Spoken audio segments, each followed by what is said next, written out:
शक्ति प्रदर्शन कह सकते हैं कि वो शक्ति प्रदर्शन इसके माध्यम से करेंगे। और ये बिल्कुल स्वाभाविक है किसी भी राजनीतिक दल के लिए, अगर वो चुनाव ही ना लड़े तो फिर राजनीतिक दल काहे का।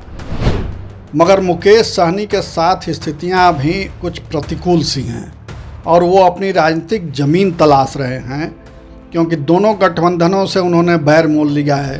तो नहीं लड़ रहे हैं चुनाव नहीं लड़ रहे हैं तो वो उनकी कुछ परिस्थितियां हैं जिसके चलते वो समझ रहे हैं कि हमारा और छवि बिगड़ जाएगा उससे, तो इसलिए वो नहीं लड़ रहे हैं। कुडनी की सीट बहुत ही महत्वपूर्ण होगी क्योंकि वहां पर भी मल्लाहों की संख्या काफ़ी अधिक है।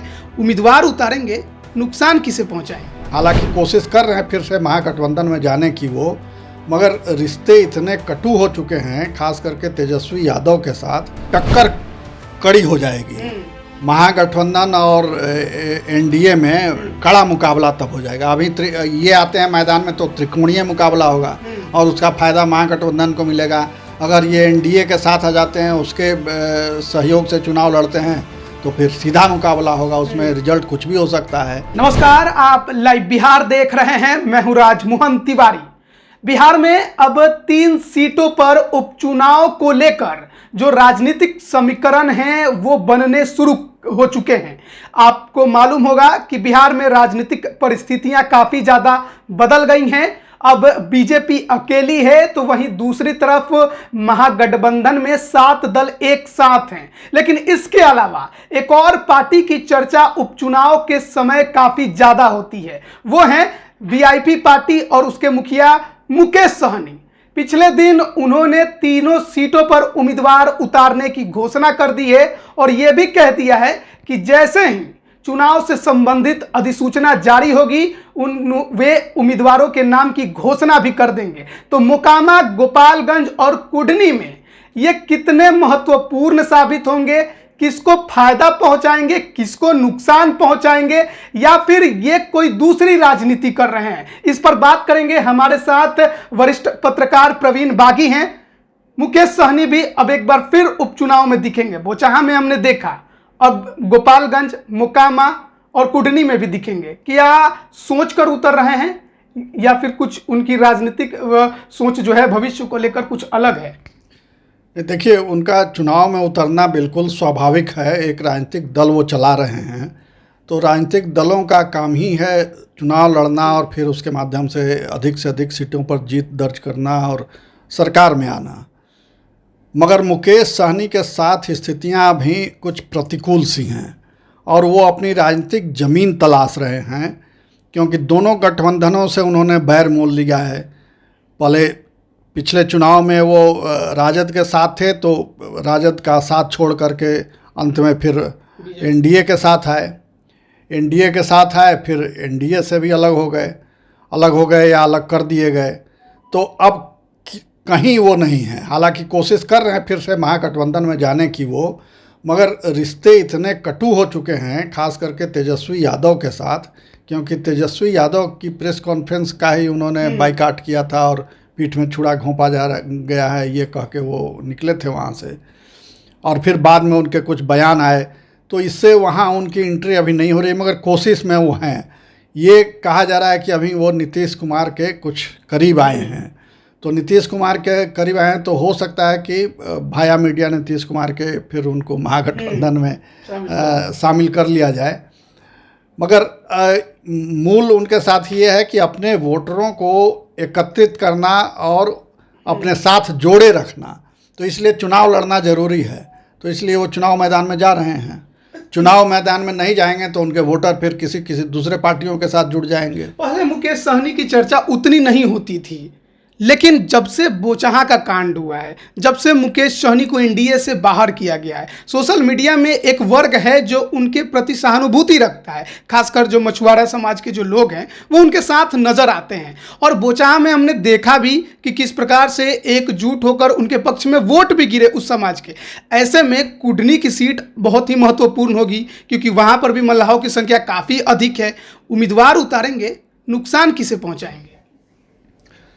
नुकसान उसी को पहुंचाएंगे जिधर मल्लाहों का वोट अभी जाता है जिस पार्टी को, तो उसका वोट वो काटेंगे। तो इसका फायदा लगता है हमको कि महागठबंधन को होगा, क्योंकि आमतौर पर अभी जो है वो मल्लाह वोटर बीजेपी के साथ जुड़े हुए हैं, क्योंकि बीजेपी में कई नेता हैं उस जाति के, तो उसका प्रभाव है, पार्टी का प्रभाव उस वर्ग में है। तो अगर ये अपना उम्मीदवार देते हैं और उसके बीच काम करते हैं तो वो वोट जो कटेगा वो बीजेपी का वोट कटेगा, तो वो फायदा होगा महागठबंधन को, क्योंकि बीजेपी के वोट कम होंगे और ये हो जाएगा। और मुकेश सहनी ने मल्लाहों का एक अच्छा संगठन खड़ा कर लिया है, और वो कहते भी हैं कि भाई हम मल्लाहों की पार्टी हैं, सन ऑफ मल्लाह खुद को कहते हैं, और उनको अच्छा संगठित भी किया है इन्होंने, मेहनत किया है उनके बीच जा कर के और संगठित किया है, उनको आवाज़ दी है, एक ताकत देने की कोशिश कर रहे हैं वो। और आज भी वो वर्ग जो है वो समाज में बहुत पिछड़ चुका है, जो विकास की दौड़ है उसमें वो बहुत निचले पायदान पर है, तो उसको मजबूती दे रहे हैं, आवाज़ दे रहे हैं, तो ये एक अच्छा काम कर रहे हैं। मगर राजनीतिक अस्थिरता जो है उनकी, वो उन्हें आगे बढ़ने में बाधक हो रही है। अगर वो किसी एक गठबंधन के साथ जुड़ते हैं तो ईमानदारी से और लंबे समय तक जुड़ना चाहिए, नहीं तो इधर से उधर, उधर से इधर करते रहेंगे तो फिर उनकी विश्वसनीयता खत्म हो जाएगी, कोई उन पर भरोसा नहीं करेगा। जैसा नीतीश कुमार जी के साथ आज हो रहा है कि कभी इधर जाते हैं कभी उधर जाते हैं और कहते हैं कि मिट्टी में मिल जाएंगे, नहीं जाएंगे और फिर चले जाते हैं। तो इससे विश्वसनीयता एक बार आपकी अगर संदिग्ध होती है तो फिर आगे का सफ़र जो है वो बड़ा कठिन हो जाएगा। इतनी जल्दी उम्मीदवार उतारने की बात कहना, क्या प्रेशर पॉलिटिक्स है गठबंधनों पर, चाहे एनडीए हो या महागठबंधन? नहीं, प्रेशर पॉलिटिक्स नहीं, अपनी ताकत को अपने साथ जोड़े रखना, अपने वोटरों को, अपने समर्थकों को अपने साथ जोड़े रखना, और इसका एहसास दूसरे दलों को भी कराना कि हमारे साथ वोटर हैं, हमारी ताकत है, राजनीति में हमारा वजूद है। तो ये एक तरह से अपना शक्ति प्रदर्शन कह सकते हैं कि वो शक्ति प्रदर्शन इसके माध्यम से करेंगे, और ये बिल्कुल स्वाभाविक है किसी भी राजनीतिक दल के लिए। अगर वो चुनाव ही ना लड़े तो फिर राजनीतिक दल काहे का। तो पासवान है, नहीं लड़ रहे हैं चुनाव नहीं लड़ रहे हैं, तो वो उनकी कुछ परिस्थितियां हैं जिसके चलते वो समझ रहे हैं कि हमारा और छवि बिगड़ जाएगा उससे, तो इसलिए वो नहीं लड़ रहे हैं। मगर अभी उन्होंने घोषणा तो की नहीं है कि हम नहीं लड़ेंगे, तैयारी नहीं कर रहे हैं, मगर अंत समय में हो सकता है कि कैंडिडेट दे दें। कई बार ऐसा होता है कि कैंडिडेट दे दें, जब तक वो खुद कह न दें कि हम नहीं लड़ेंगे तब तक उस पर भरोसा नहीं किया जा सकता। मुकेश सहनी को लेकर ये भी खबरें चली कि जब एनडीए से नीतीश कुमार अलग हुए तो बीजेपी बिहार में अकेली हो गई, तो वो दो पार्टियों पर ज़्यादा डोरे डाल रही है। एक तो चिराग पासवान है और दूसरे हैं मुकेश सहनी, क्योंकि आप भी कह रहे हैं कि मुकेश सहनी बीजेपी का ही वोट काटते हैं। बोचहा में हमने देखा भी कि कैसा काटा, तो फिर आगे भी काटेंगे। तो ऐसे में बीजेपी अब उनको जोड़ने के लिए तत्पर दिखाई दे रही है, ऐसी खबरें हैं। तो अगर चुनाव से पहले, उपचुनाव से पहले उनको बीजेपी जोड़ती है अपने साथ और ये जुड़ते हैं, कितना फायदा तीनों सीट पर पहुंचा पाएंगे? फायदा तो अच्छा होगा, टक्कर कड़ी हो जाएगी। महागठबंधन और एनडीए में कड़ा मुकाबला तब हो जाएगा। अभी ये आते हैं मैदान में तो त्रिकोणीय मुकाबला होगा और उसका फायदा महागठबंधन को मिलेगा। अगर ये एनडीए के साथ आ जाते हैं, उसके सहयोग से चुनाव लड़ते हैं, तो फिर सीधा मुकाबला होगा, उसमें रिजल्ट कुछ भी हो सकता है। तो बीजेपी के साथ तो ये थे ही और कंफर्टेबल थे वहाँ। बीजेपी ने काफ़ी सम्मान भी दिया, मंत्री बनाया। ये चुनाव हार गए तो अपने कोटे से एमएलसी नॉमिनेट कराया इनको, फिर मंत्री भी बनाया अपने हिस्से से, मगर ये वहाँ एडजस्ट नहीं कर पाए।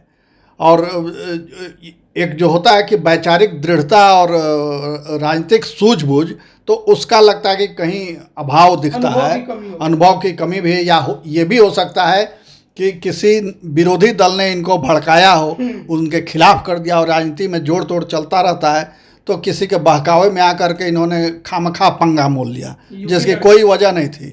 यूपी में लड़ रहे हैं तो लड़िए, यूपी में तो नीतीश कुमार भी लड़ते रहते हैं जा कर के, मगर कहाँ इतने दिनों तक साथ छोड़ा था। साथ इतने लंबे समय तक रहा बीजेपी का, और हर बार वहाँ चुनाव लड़ते भी रहे। दिल्ली में भी जा कर के जदयू ने चुनाव लड़ा बीजेपी के खिलाफ, तो उससे रिश्ते तो बिगड़े नहीं। मगर ये इस तरह से वहाँ गए जैसे एकदम कि बीजेपी ही इनकी दुश्मन नंबर 1 है, और यहाँ आप उसी के रहमो करम से मंत्री बने हुए हैं, और दूसरी ओर जा कर के उसी को कटु आलोचना उसकी कर रहे हैं।